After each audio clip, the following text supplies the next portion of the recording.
Hello दोस्तों, आप सभी का जो है सेमेस्टर 2 के जितने भी छात्र हैं बाबा साहब भीमराव अंबेडकर बिहार विश्वविद्यालय के, उनका अब वाइवा होना बाकी है। बहुत सारे चूँकि मैंने पहले भी बताया था कि बिहार विश्वविद्यालय ने बाबा साहब भीमराव अंबेडकर बिहार विश्वविद्यालय ने तिथि जारी कर दी है और कि जल्द से जल्द सेमेस्टर 2 के जो 30 अंक हैं आंतरिक मूल्यांकन टेस्ट में, जो 30 अंक दिए जाने हैं, उसकी वो सारे अंक विश्वविद्यालय में सबमिट कर दिए जाए कॉलेजेस की तरफ से।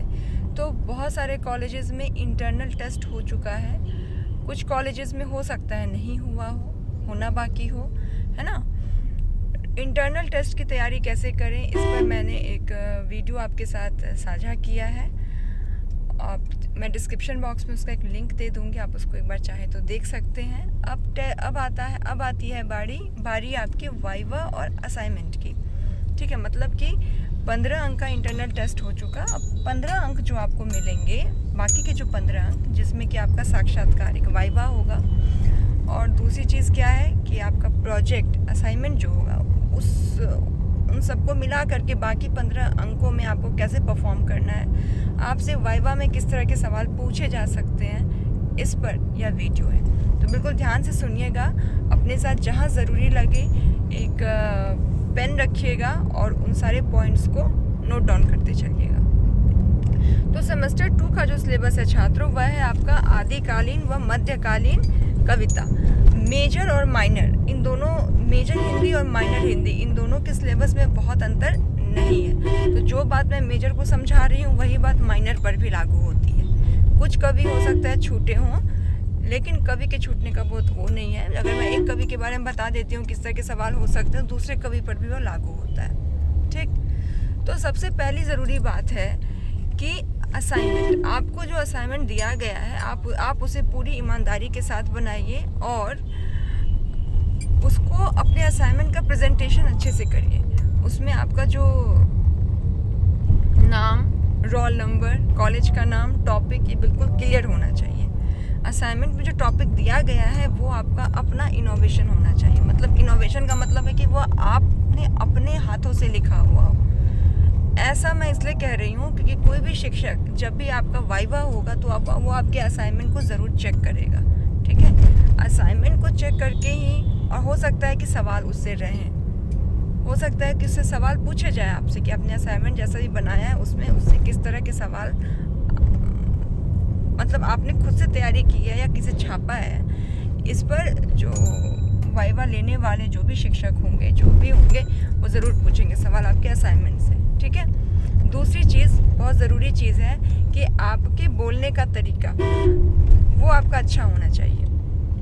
बिल्कुल स्पष्ट बात कीजिए, शब्द, वर्तनी, उच्चारण ठीक होना चाहिए ताकि लगे कि आप लिटरेचर के विद्यार्थी हैं, साहित्य के विद्यार्थी हैं। ठीक है, अच्छा, एक बात और ज़रूरी छात्रों, कि वाइवा जब भी आपका होता है ना, तो इसको समझ लीजिए कि आप अपनी नौकरी में जो साक्षात्कार देने वाले हैं, नौकरी के लिए जब हम साक्षात्कार के लिए जाते हैं ना, उसकी एक पूर्व तैयारी होती है।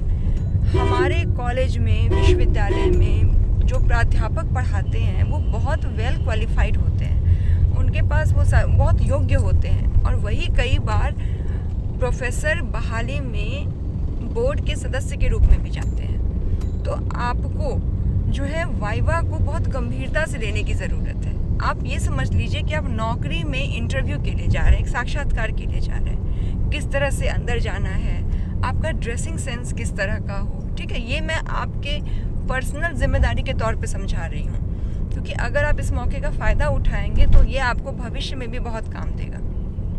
ठीक है, तो अपने सबसे पहले वेशभूषा आपकी किस तरह से है, आप जाते हैं तो सबसे पहले अपने शिक्षकों का अभिवादन कीजिए। जब आपको बैठने के लिए कहा जाए तब आप बैठिए। ठीक है, उसके बाद फिर शुरू होता है प्रश्न उत्तर का सिलसिला। तो इसमें क्या है कि आपका जो भी असाइनमेंट है वो सामने रहेगा और उससे सवाल पूछे जाएंगे।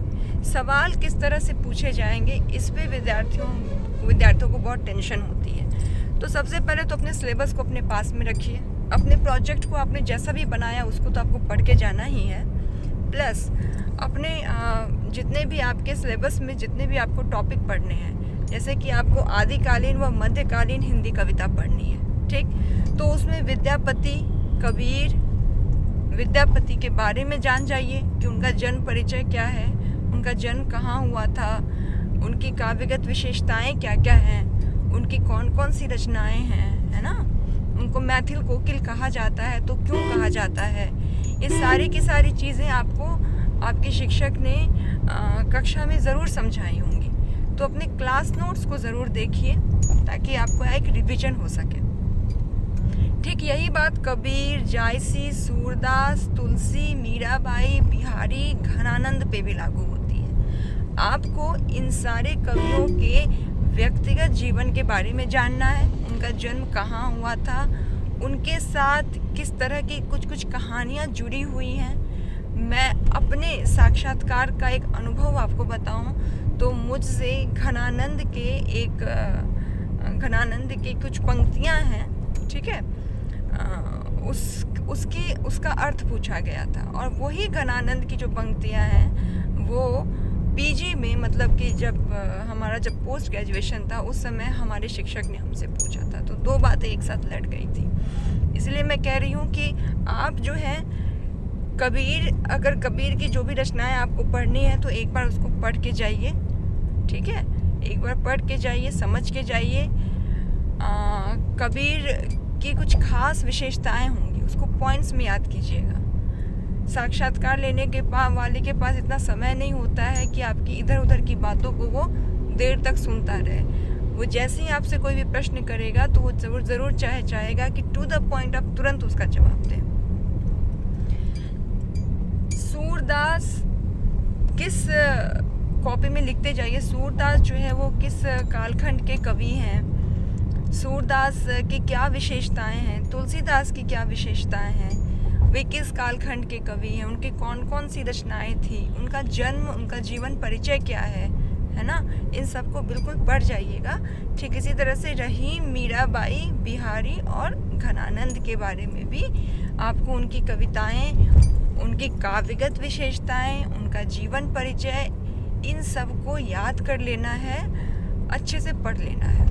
और जो भी मैंने आपको व्यवहार के तौर पर जो आपको बातें समझाई हैं उसका भी कोशिश करिए पालन करने की, क्योंकि कॉलेज से ही हमारी शुरुआत होती है और यह जो सफ़र है वह हमारे नौकरी के साक्षात्कार तक के लिए जाता है। तो चलिए, ऑल द वेरी बेस्ट।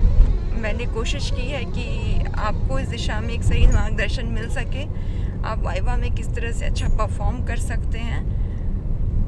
15 जो अंक हैं, 15 तो इंटरनल असेसमेंट के अंक हैं, बाकी के जो 15 अंक हैं उसमें आप कैसे बढ़िया से बढ़िया कर सकते हैं। तो उम्मीद है कि आप बहुत अच्छा परफॉर्म करेंगे। अच्छा, एक बात और बहुत ज़रूरी है छात्र, वो है आपकी उपस्थिति। कॉलेज में आपकी उपस्थिति किस तरह की है, कितनी है, यह बहुत बड़ा असर डालता है। तो वो ज़रूर आप नोटिस कीजिएगा कि कॉलेज में आपकी उपस्थिति अच्छी होनी चाहिए, क्योंकि जिन विद्यार्थियों की 75% से ज़्यादा उपस्थिति है उनको अंक मिलने की संभावना बढ़ जाती है। ठीक है, ये मैं कॉलेज के स्तर पे आपको समझा रही हूँ। और बाकी जो विद्यार्थी है वो भले ही बहुत अच्छा जवाब दे, सब कुछ अच्छा दे, लेकिन अगर उनकी उपस्थिति नदारत है, नहीं है ज़्यादा, तो फिर उनकी संभावना जो है आंतरिक मूल्यांकन में कम हो जाती है। तो इसको आप पॉजिटिव कहिए या नेगेटिव कहिए पॉइंट, लेकिन ये बात मायने रखती है कॉलेज में आपकी उपस्थिति, आपका इंटरेक्शन किस तरह का है अपने शिक्षकों के साथ। ये सारी बातें मैंने जो भी आपका जो नियम लागू हुआ था 30 अंकों का, उसके आधार पे समझाया है आपको। जो 30 अंक किस तरह से आपको मिलने चाहिए उन सभी बातों पे समझाया है। ठीक है, इसमें थोड़ा बहुत ऊपर नीचे कॉलेज टू कॉलेज अपने अनुसार लोग कुछ वेरिएशन करते हैं, कुछ बदलाव करते हैं, लेकिन जो बातें समझाई गई अगर आप उसको ठीक से अमल करेंगे, उसका ठीक से पालन करेंगे तो निश्चित रूप से वर्तमान भी बहुत सुंदर होगा, और अगर वर्तमान सुंदर है तो भविष्य भी बहुत अच्छा होगा। तो चलिए, ऑल द वेरी बेस्ट आप सभी को। अपना वाइवा अच्छे से दीजिए और अच्छे अंकों के साथ आइए।